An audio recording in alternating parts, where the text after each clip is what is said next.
तो क्या उन भर्तियों को रद्द किया जा सकता था जिनका एग्जाम बाकी था? अरे हमारा हक ही तो छीन लिया गया है, लेकिन हमारा जोश, जज्बा, जुनून, हमारी मेहनत तो किसी का बाप ही नहीं छीन सकता। जय हिंद, नमस्कार। केंद्र सरकार की ओर से तीनों सेनाओं में लागू की गई अग्निपथ योजना एक बार फिर बड़े विवादों में घिर गई है। इस योजना का जन्म वैसे तो विवादों, आगजनी की घटनाओं और हिंसक विरोध प्रदर्शन के बीच हुआ था। 16 जून 2022 को जब रक्षा मंत्री राजनाथ सिंह और तीनों सेनाओं के प्रमुखों ने इस योजना के लागू किए जाने की घोषणा की थी, उस वक्त ही देश भर में इस योजना का जमकर विरोध हुआ था। लेकिन सरकार ने युवाओं के गुस्से, उनकी नाराजगी को कम करने के लिए कई ऐसी चाल चली। युवाओं को दो धड़ों में बांटने के लिए सरकार ने यहां भी राजनीतिक चाल चली और इस स्कीम के साथ फिर कई और लाभ अग्निवीरों को देने का प्रलोभन भी दिया गया। केंद्रीय गृह मंत्रालय ने आदेश जारी किया कि पैरामिलिट्री फोर्सेस की जॉब में अग्निवीरों को 10% आरक्षण दिया जाएगा। इसी तरह रक्षा मंत्रालय की ओर से भी निकाले जाने वाली भर्तियों में युवाओं को 10% आरक्षण दिए जाने का प्रलोभन दिया गया। इसके बाद मैनेज मीडिया के माध्यम से ऐसे कुछ युवाओं से बातचीत कर उनके वीडियो वायरल किए गए, जिसमें युवा कहते दिखे कि 4 साल क्या, हम तो 4 दिन के लिए भी वतन पर बलिदान होने को तैयार है, मर मिटने को तैयार है, हमें अग्निपथ योजना से कोई परेशानी नहीं है। और फिर क्या होना था? सरकार आखिरकार अपनी चाल में कामयाब हुई और देश का युवा दो धड़ों में बट गया। एक युवा वो जो इसका विरोध कर रहे थे और दूसरा वो पक्ष जो इसके पक्ष में बोल रहे थे। सरकार ने ये डाटा आज तक कभी भी शेयर नहीं किया कि किस साल आर्मी, एयरफोर्स, नेवी भर्ती में देश भर से कितने युवाओं ने आवेदन किए, लेकिन इस बार यह डाटा भी इस तरह से फैलाया गया, बताया गया और उस डाटा को देखने के बाद फिर वो युवा भी आवेदन करने के लिए मजबूर हो गए जो इस योजना का विरोध कर रहे थे, क्योंकि उनके पास फिर कोई दूसरा विकल्प ही नहीं था ना। उनकी भी तो सालों की तैयारी थी। जब दूसरे युवाओं ने अग्निपथ को स्वीकार कर लिया तो फिर उन्होंने भी ना चाहते हुए मजबूरी बस इस भर्ती में शामिल होने के लिए आवेदन किए। लेकिन एक बार फिर देश भर में अग्निपथ योजना एक बार फिर विवादों में है और इस बार विवाद है अग्निवीर के शहीद होने पर शहीद का सम्मान। अग्निपथ योजना में शहीद होने वाले अग्निवीरों को शहीद का दर्जा नहीं दिया जा रहा है और न ही परिवार को पेंशन व अन्य सुविधाएं दी जा रही है जो एक सैनिक के शहीद होने पर दी जाती है। हालांकि अंशदायी बीमा, अनुग्रह राशि, शेष कार्यकाल का पैसा आदि सहायता राशि अग्निवीर के परिजनों को कुल मिलाकर 1,13,00,000 रुपए तक की सहायता राशि दी जा रही है।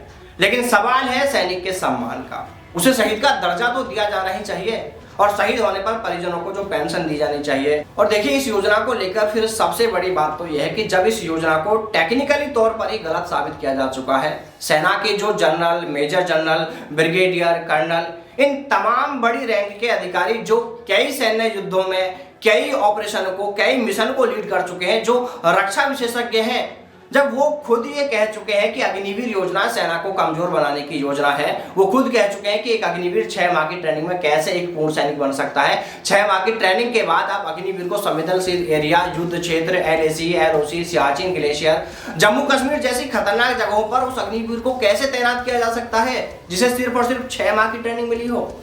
और जब ये सैनिक 4 साल की सेवा पूरी करके एक पूर्ण सैनिक बनने को तैयार होंगे, एक पूर्ण सैनिक बनेंगे, तब सेना इन्हें घर भेज देगी। तो फिर क्या फायदा है इस योजना का?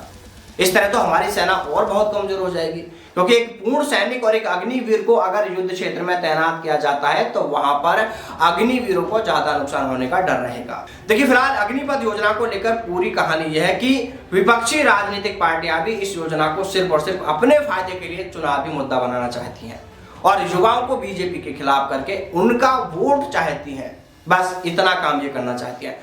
अगर सच में कांग्रेस के राहुल गांधी, सपा प्रमुख अखिलेश यादव, पूर्व गवर्नर सत्यपाल मलिक, पंजाब सीएम भगवंत मान, किसान नेता राकेश टिकैत या और भी जो भी विपक्षी पार्टियां हैं, विपक्षी नेता हैं, अगर वो सच में अग्निपथ का विरोध कर रहे हैं, अगर सच में वो युवाओं का भला चाहते हैं, तो क्या वो इसके विरोध में युवाओं के साथ सड़कों पर नहीं उतर सकते थे? जिस तरह राहुल गांधी ने निजी स्वार्थ के लिए, पार्टी के भले के लिए, देश में अच्छी छवि बनाने के लिए देश भर में भारत जोड़ो यात्रा चलाई थी, अगर उसी तरह अग्निपथ हटाओ यात्रा की होती तो क्या युवाओं को उनका हक नहीं मिलता?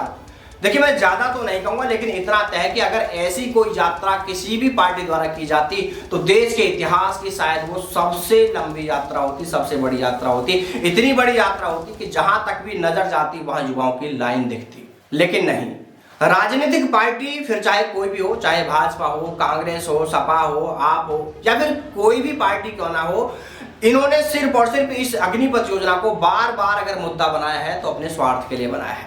देखिए, मैं इतना कहता हूं कि अगर आज की डेट में भी कांग्रेस, सपा, आप या और जो विपक्षी पार्टियों के लीडर हैं, अगर अग्निपथ को लेकर ये अब भी शांतिपूर्ण तरीके से युवाओं के साथ मिलकर विरोध करते हैं, युवाओं के हितों की जायज मांग रखते हैं, तो आज भी युवाओं को उनका हक मिलने से कोई नहीं रोक सकता। लेकिन नहीं, ऐसा कोई क्यों करेगा? क्योंकि राजनीति की किताब में तो कहीं भी ऐसा लिखा ही नहीं है कि आप सच में ईमानदारी से आमजन के लिए कुछ करो। यहां तो लिखा है कि जो भी करना है सिर्फ अपने लिए करना है, सिर्फ मौका तलाशना है कि एक दूसरी पार्टियों के कामों की कमियां निकालकर पब्लिक को बेवकूफ बनाकर कैसे उसका फायदा उठाया जा सकता है। बस उन मौकों की इनको तलाश है। देखिए, मैं बहुत सारे अच्छे कामों के लिए भाजपा को अच्छा भी कहता हूं, लेकिन अग्निपथ योजना के मामले में जितना विरोध मैंने बीजेपी का किया है, शायद ही किसी और ने किया हो। लेकिन जब युवाओं ने ही इस योजना को स्वीकार कर लिया और जब हमें ही युवा कमेंट करके यह कहने लगे कि क्या आपके पास में कोई दूसरा टॉपिक ही नहीं बचा खबर के लिए, आप व्यूज के लिए, सब्सक्राइबर के लिए रोज रोज एक ही टॉपिक को अग्निपथ को लेकर आ जाते हैं, तो फिर अब आप ही बताइए दोस्तों कि फिर अब हम ही क्या करें। लेकिन हम फिर भी इसको लेकर लगातार युवाओं के हित में आवाज उठाते रहे और अब भी युवाओं के लिए आवाज उठा रहे हैं। और फिर भी अगर युवाओं को जब भी लगेगा कि उनके किसी मुद्दे पर हमें उनके साथ में आना, तो हम हमेशा युवाओं के हित के लिए उनके सही मुद्दे के साथ में उनके साथ हमेशा खड़े हैं। देखिए, फिलहाल तो आप सभी युवाओं से हमारा सिर्फ इतना ही कहना है कि आप सभी आज इस वीडियो को उन सभी विपक्षी नेताओं तक जरूर पहुंचाएं जो सिर्फ अग्निपथ योजना का विरोध अपने फायदे के लिए करना चाह रहे हैं, युवाओं के हित के लिए नहीं। असल में उन नेताओं को युवाओं के हित से कोई लेना देना है ही नहीं।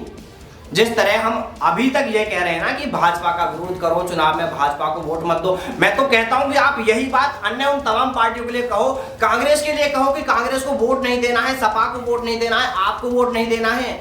अरे इन विपक्षी पार्टियों पर भी दबाव बनाओ ना, उन नेताओं से कहो ना कि तुम कौन सा हमारे साथ खड़े हो, तुम कौन सा हमारे साथ आए। अरे गलत करने वाली सरकार ने तो हमारे साथ गलत कर दिया, पर उसे ठीक करने के लिए जब हम युवा सड़कों पर उतरे, जब हम सड़कों पर रो रहे थे, तब तुम कहां सो रहे थे, तब तुम कहां थे? आज चुनाव नजदीक आ रही है तो तुम्हें फिर से अग्निपथ योजना याद आ गया, अग्निपथ योजना याद आ गई। अरे तुम कह रहे हो कि हमारी सरकार बनाओ, हम इस योजना को खत्म कर देंगे। अरे वो तो पता ही नहीं सरकार किसकी बनेगी, ये तो आगे की बात है। लेकिन इतना जरूर है कि अगर तुमने युवाओं के हितों के लिए संघर्ष किया होता, युवाओं का सही समय पर साथ दिया होता, और अगर आज भी तुम उनका साथ देते हो, उन्हें उनका हक दिलाते हो, तो मैं फिर कहूंगा कि फिर भी ऐसी संभावनाएं बनती है कि तुम्हारी पार्टी बन सकती है, सरकार में तुम्हारी पार्टी आ सकती है। इसलिए मैं तो यही कहूंगा कि जितना विरोध हम भाजपा का कर रहे हैं, उतना ही विरोध इन तमाम अन्य विपक्षी पार्टियों का भी करो। अरे कांग्रेस देश में दूसरी बड़ी पार्टी है। अगर राहुल गांधी ने इस मुद्दे में सच में युवाओं का साथ दिया होता, सही नियत से, ईमानदारी से साथ दिया होता, तो क्या उन भर्तियों को रद्द किया जा सकता था जिनका एग्जाम बाकी था? क्या उन एयरफोर्स वाले युवाओं की भर्ती को रद्द किया जा सकता था जिनको सिर्फ ज्वाइनिंग दी जानी थी, एनरोलमेंट लिस्ट जारी की जानी थी? नहीं दिया ना। ये नेता सिर्फ अपना भला चाहते हैं और किसी का नहीं। देखिए दोस्तों, आज इस वीडियो को ज्यादा से ज्यादा शेयर करो, उन नेताओं को जमीनी स्तर से लेकर सोशल मीडिया तक पर उनका विरोध करो जो युवाओं के साथ नहीं है। जिस सोशल मीडिया पर वो पोस्ट करके अपने आप को महान दिखा रहे हैं, कह रहे हैं कि हमें युवाओं की बहुत फिक्र है, उसी पोस्ट के नीचे जाके कमेंट करो और उनसे कहोगे ये दिखावा करना बंद कर दो। हमें तो ये बताओ कि आप सड़कों पर कब आ रहे हो हमारे साथ में, हमारे हक के लिए आप कब आ रहे हो हमारे साथ में, तब पता चलेगा ना कि उनका असली चेहरा क्या है। अरे इस मामले को लेकर दोस्तों कहना तो बहुत कुछ है, पर अभी हम ये देखते हैं कि माहौल क्या बनता है। आपको पता है कि कई लोग जो युवाओं के हितैषी बन रहे थे, वो भी सरकार की इस योजना के फायदे गिना रहे हैं। एक सैनिक को दी जाने वाली सहायता राशि के वो फायदे बता रहे हैं। अरे उसके फायदे बताने से बढ़िया है आप ये बोलो कि सैनिक को शहीद का सम्मान मिलना चाहिए। हाँ, ये सही है कि हम बिना किसी तथ्य के किसी को गलत नहीं कह सकते, लेकिन जो सबको दिख रहा है, जो सच है, जो सबको पता है, अरे उस पर तो खुलकर बोल ही सकते हैं। और यही बात तो हमें फिर दूसरे लोगों से अलग बनाती है, यही बात तो हमारी कईयों को चुभ जाती है, जिसके लिए हमें कई बार कई परेशानियों का भी सामना करना पड़ जाता है। इसलिए दोस्तों मैं तो कहूंगा कि मस्त रहो, टेंशन में रहने से कोई मतलब नहीं है। अरे हमारा हक ही तो छीन लिया गया है, लेकिन हमारा जोश, जज्बा, जुनून, हमारी मेहनत तो किसी का बाप ही नहीं छीन सकता। यह जो हुआ है वो सब कुछ तो नहीं था। अरे एक मौका ही तो गया है, फिर खड़े हो जाएंगे और बहुत कुछ बड़ा करेंगे। अरे ईश्वर ने हमें उनसे तो बहुत कुछ ज्यादा दिया है मेरे दोस्तों, जिनके पास में हाथ पैर नहीं है, सुनने के लिए कान नहीं है, वो देख नहीं सकते, चल नहीं सकते, बोल नहीं सकते। अरे हमारे पास तो वो सब कुछ है।